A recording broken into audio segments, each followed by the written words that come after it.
Yeah, we do this all the time. We've been doing it forever. You could just be like, we've recently introduced this and we think it's absolutely fantastic. Setting, of course, it's pivotal. Why did you do that, Bray?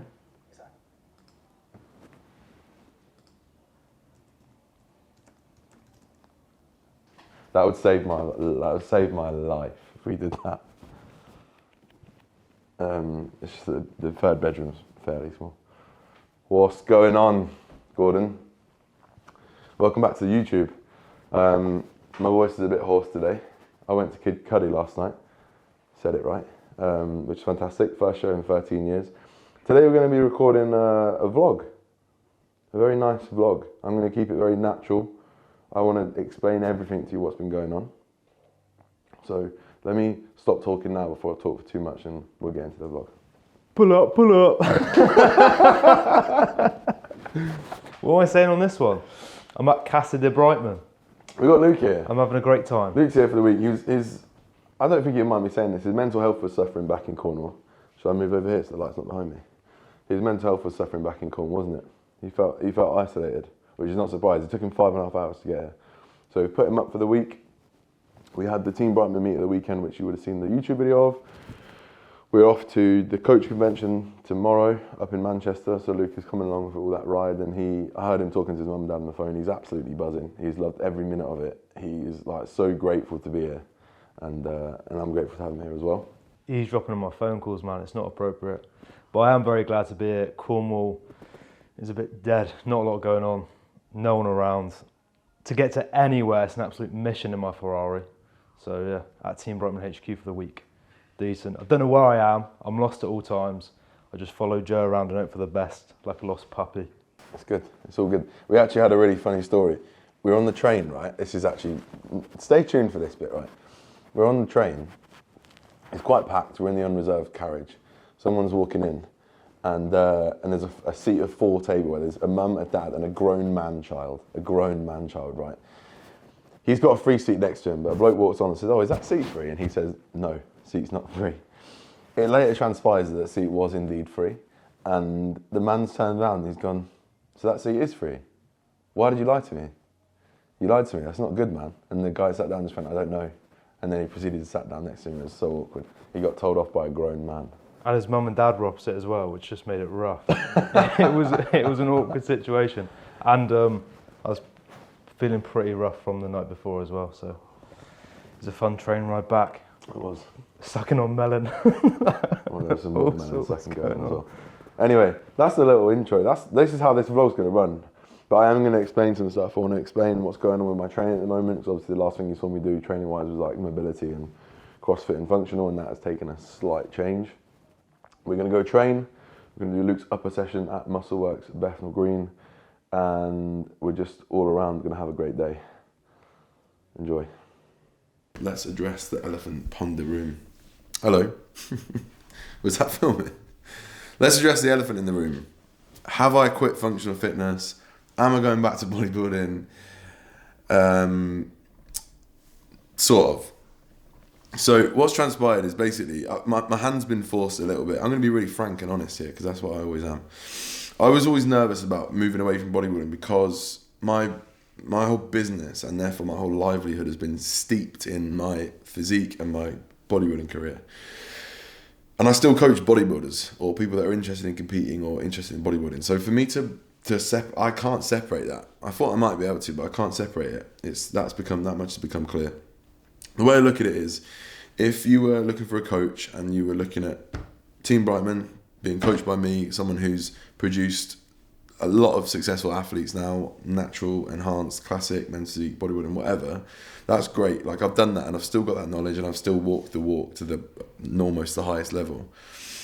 But if you've got me and then you've got another coach who is still doing bodybuilding and still coaching bodybuilding and still is overtly passionate about bodybuilding and that journey, and then you compare them with me, who might have done all that, but actually he's fucked it off now and now he's doing functional. Like, I know where I'd be going, and that was playing on my mind heavily.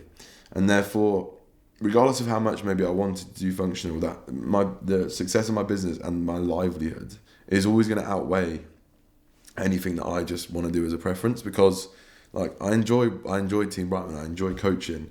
I enjoy coaching people in bodybuilding, and I enjoy having a successful business, because having an unsuccessful business is very stressful. That is very, very stressful situation to be in, especially in like the current climate where everything can go wrong. So that's just a really frank talk from me on part one of the decision. So that has sort of forced my hand a little bit. The second thing was, I think I made a mistake. I went cold turkey. I'd stopped bodybuilding completely. I just went straight into march on functional 6 times a week or whatever. And that was a mistake, because that probably alienated people as well, and also completely alienated my body. So that, combined with coming off steroids and being natural now, has led me to be absolutely beaten up. So I did that 15k run, never recovered from it, got like a shin splint or whatever, and that never recovered, which meant that any like high impact exercise I was doing at march on was aggravating me and causing me pain again. So my hand was kind of forced again there. So there was a few things that were just sort of pushing me down an alleyway, which I was more than happy to go down, because the bottom line is I'm comfortable in a bodybuilding gym. Like I tried functional. I learned in that video with Ollie where we trained at March on HQ, I learned that I'm not going to be a CrossFitter, and I think probably maybe I need to go away and do some introspective work. But having competed at a high level in bodybuilding, to then go to the absolute rungs of like CrossFit, and even not even see potential in myself in that space was tricky. So there's a competitive element, there's a business element, and there is the literal physical element in that I was getting beat up doing functional. So they are some of the reasons why I have transitioned back into some bodybuilding training. All right, boom. Did you hear that? I missed it. Oh. Do you want to do that again, Joe? No. I don't really know. I cannot speak. If I speak, I'm in big trouble. Shall we do another video talking about my testosterone and how I've improved it? Find out in the next episode how I've improved my testosterone by Pinning. 3 times. I've tripled my testosterone. He's proud of himself there, isn't he? And I don't think people quite realise he's actually in the process of taking his trousers off at the same time as telling me about his testosterone. Look at that hair. Disgusting. Disgusting? Oh, Scotstown. Right. Where are we going now, Joe? We're going to Muscleworks, Bethnal Green. Well, it's Ferrari colour. That bad boy. Tornado red over there. What are you smiling for? That's Ferrari, mate. Go from the dealership. Cost me a pretty penny, that did. That looks like German. Some people do say that. It's because I wanted a subtle one. I thought, I want to be humble still. People say it's gone to It is red, to be fair. Tornado red, mate. Right. Ferrari colour. Ferrari colour. Come on. Downgrading Hold on a in the minute, why are Porsche you sitting in today. the front? Huh? Why is he sitting in the front? Big You know what dog's I mean? in front, isn't it? Yeah. Big dog's in front. God. Little boy's in the back. Levels is critical. I got so cynical. You don't love me. It's me and Gigi in the car to post some shoes. Ian's back. Leave my phone. I'm hungry and I just want to train. What's it like, Gigi? Shall I drive us there? I played the part. Tell me the art. I was a flashlight. Now I'm a star.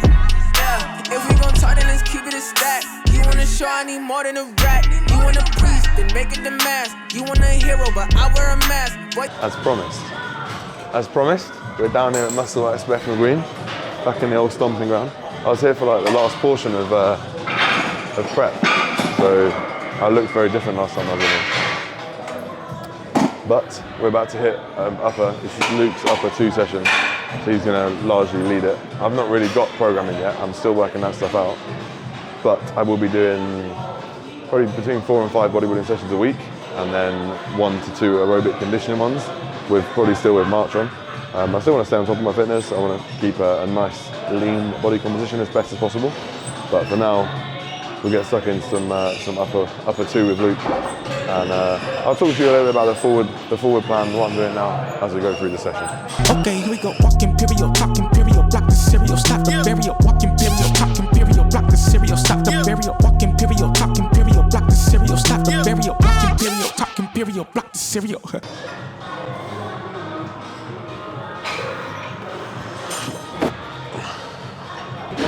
How does it feel being here since I left? Does it feel like you never left? Is it, mate? How you doing? Not bad, you? Cool. Oh, fucking. Not bad, you? You good? Yes, Matt. Me too, me too. Fuller now, it's better. Oh, I don't feel it. What was the question? How do I feel since I left? I feel like you never left. Yeah, I just feel much less juicy, obviously. I think the last time I was in my test was probably at 120 and now it's at 2. So it feels slightly different. It's felt good though. Like, I obviously took about 6 or 7 weeks off. I didn't know bodybuilding training. And then the first session back, I was like, oh, I enjoyed that. And then I even enjoyed the leg session I did, which isn't that common. So the love's still there. I still enjoy it, which is why I'll carry on with it.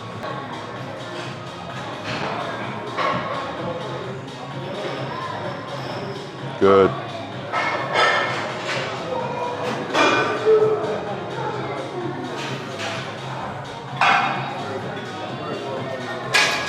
Finish that then. Come on.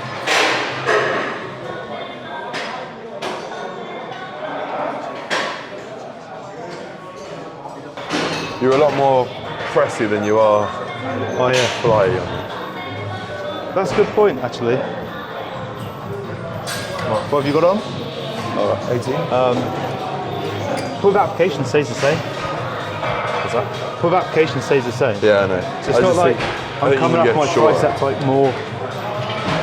Oh no, there's no tricep there. Exactly. It's just about, it's like you're going like that, Yeah. as opposed to like, But I feel it's a bit more. I feel way stronger, more comfortable here than I do like here. Yeah. And also, I'm always finishing with like bicep bar and side of chest because I'm coming over like that. I just feel like everything's like coming a bit more forward, like saying like gym. I think you can take a little bit more shortness, but. Let it slap, hit the woo, run it back, ooh. Double tap, 100 racks, ain't no cap.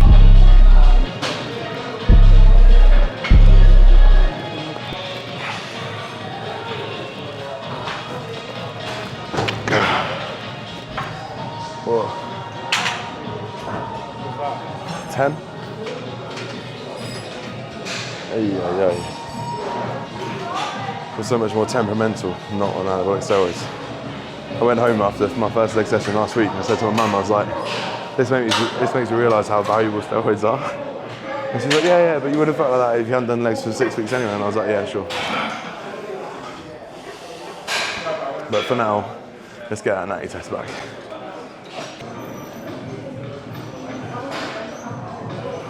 Nice. Good, Luke.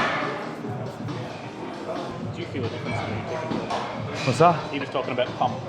Pump? Is it natty pump different to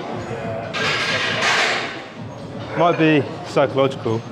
Nah, I don't think it is. There's a difference. I'm actually on my first cruise at the minute. But in all honesty, I haven't felt that much different between the two.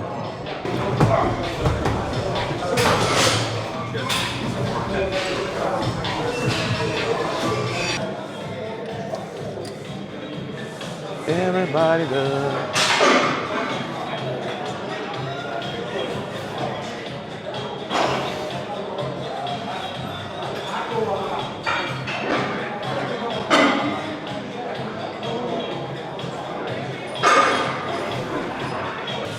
Bro, you gotta stop doing that, man.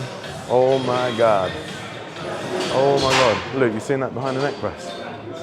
Jeez. I think I'm gonna go save my man's rotator cuffs. Fuck me. You see some good shit in here, man. I'll tell you that, man. I always have a bit of a dilemma now. Right? Is it my place to go over and give unsolicited feedback? I don't think it is. It's not, is it? What, just let him hurt himself? Is that not like a duty of care?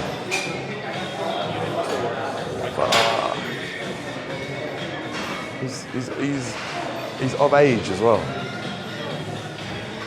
So, as I'm obviously easing back into, well, not easing back into bodybuilding, but like transitioning back into hypertrophy style training, which obviously loads more volume, much closer to failure, or a lot more, what would be a lot more volume in a close proximity to failure than I was doing with the functional stuff.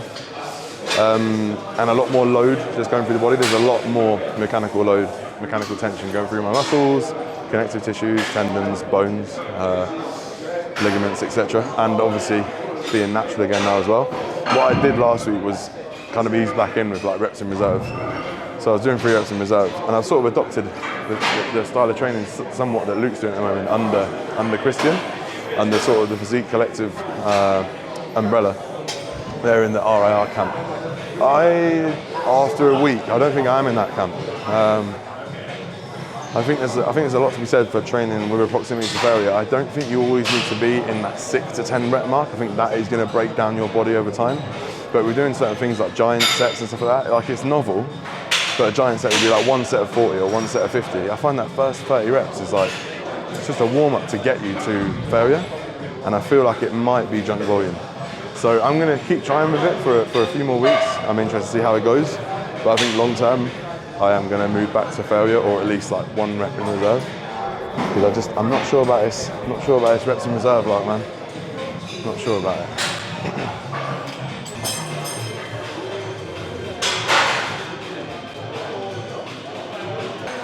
This can and probably will be a whole other video in itself, but I think with the debate like roaring on at the moment with RIR versus failure, you can look at like any corner of the internet and you're going to find probably like analysis, PubMed or meta-analysis to support one argument or the other. I know that Mike Ichito last week like reposted a meta-analysis from the likes of Eric Helms and co that looked at a load of studies and said, nah, failure is no better than reps in reserve. And then on the other side, you've got Paul Carter, who I think is Lift, Run, Bang on Instagram, posting study after study that says the opposite. So it's tricky to know which way to look. And this is where I don't want to be that dogmatic, like anecdotal bodybuilder.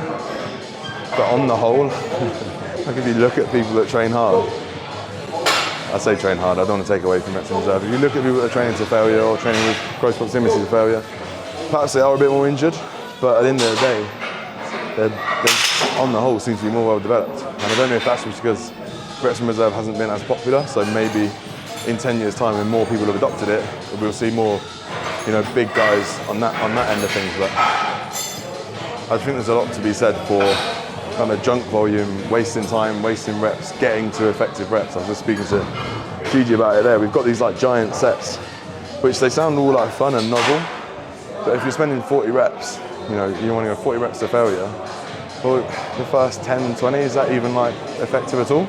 Or is that just volume that you don't need to get closer to failure and to pre-fatigue yourself? So there's a lot in it to consider. I think maybe the further you get down your training age, maybe you get a bit more injuries, you get some more niggles. Like for me, for example, I'm probably going to adopt a slightly higher rep approach to lower body training, especially on like hacks, those multi-joint movements that are a bit more risky.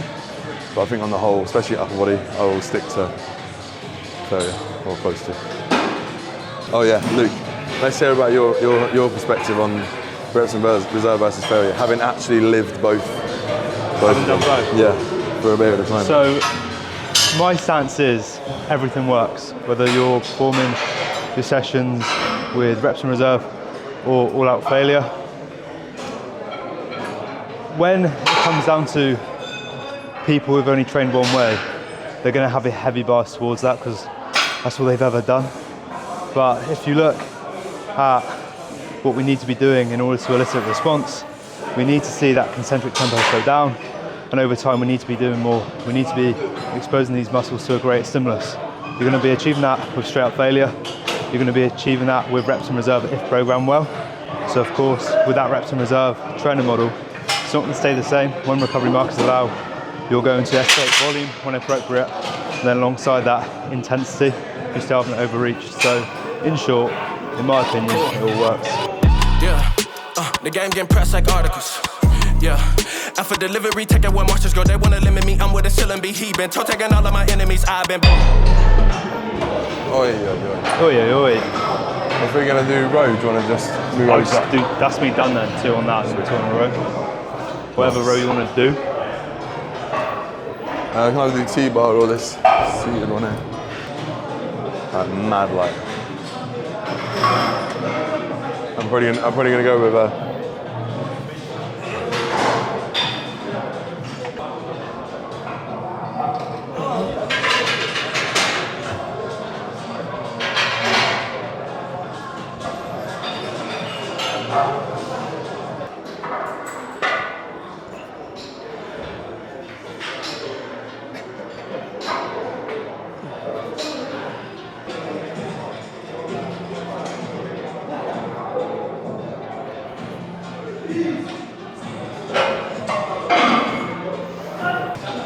What did Luke say about it? Said me, everything Joe said is really wrong. Yeah, I just said Joe's capping. Joe's straight cap. Don't know what he's on about. Is it this one you have to be like, I'll listen to you when you're bigger than me? Oh dear.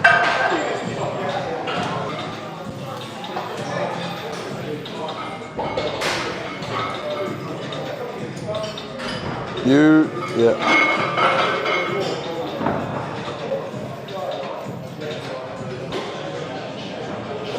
We have delts and arms left. So how many sets on there? 3? 3 sets on delts, and then some bis and tris. And then we will wrap up. I feel like this has been a hefty vlog, man. We've covered a lot, but hopefully you guys understand what I'm doing going forwards now and the reasons why. You reckon? Have I left anything unanswered? No? I feel all right. There is like a creeping suspicion in the back of my mind. I'm like, this is so bad. But like, once you've been on anabolics and you've gone so far on anabolics, it's like you kind of feel like I feel like after a while it might feel a bit stagnant, but that is fine because the focus for this next year was always going to be on, you know, experiencing life a bit more. I've referenced these stag do's and weddings that I've got. I can concentrate on the business, I can get people on stage and make sure they're absolutely looked after to the best of my ability and not worry about lagging brain power on prep. And yeah, that's it. Enjoy the journey, I guess. Enjoy the process. It's all part of the process. This little section might lead to something else, who knows? But for now, I'm enjoying being back in the gym. It feels good. It feels really good. Ask me that again. Just so they understand the context of the question. Basically, like, previously you were all about, like, cuffs and moment arms and yada yada, leverage and blah blah blah. You're still doing that now with basically doing the field. What I enjoy, these are like. So am I still biomechanically conscious and optimally training conscious within my training now? Absolutely. I think for me, like, if you're going to do something, do it properly. I enjoy being optimal. Like, I enjoy progressing at an optimal rate. So all that stuff that I spent years and years learning, that wasn't for like fashion or, you know, to impress people with jargon. That was to progress at an optimal rate. And obviously, even more so now, it needs to be as optimal as possible to hold on to the tissue that I've got. And if I'm ever going to make any progress again, then I can't be anything less than optimal. So cuffs still very much part of it. Biomechanics still very much part of it. Optimal or congruent resistance profiles, still very much part of it. You've seen us do the cuff clavicular. You've seen us do like a thoracic retraction and retraction with the seated row. You've seen me do a single arm lat pull down, so still very much part of my training, and it forever will be because it's good for longevity, it's good for optimal training, it's efficient. That will always stay a part of it. I enjoy it and I will continue to do it. Yeah. Nice seeing you there, son. Do you know what the common denominator is with a good pump, whether you are in a surplus, a deficit, on anabolics, not on anabolics, train like shit, don't train like shit? It's supplement needs, pre-focus and pump. And you already know the code, I told you earlier. Brightman 10, don't forget it. That's it, we're done now. I hope you enjoyed that vlog. That was, I think it might end up being a lengthy one, but hopefully it explains a little bit about where I'm at now. So to recap, CrossFit per se, not likely. Functional cardio, likely. Bodybuilding, very likely.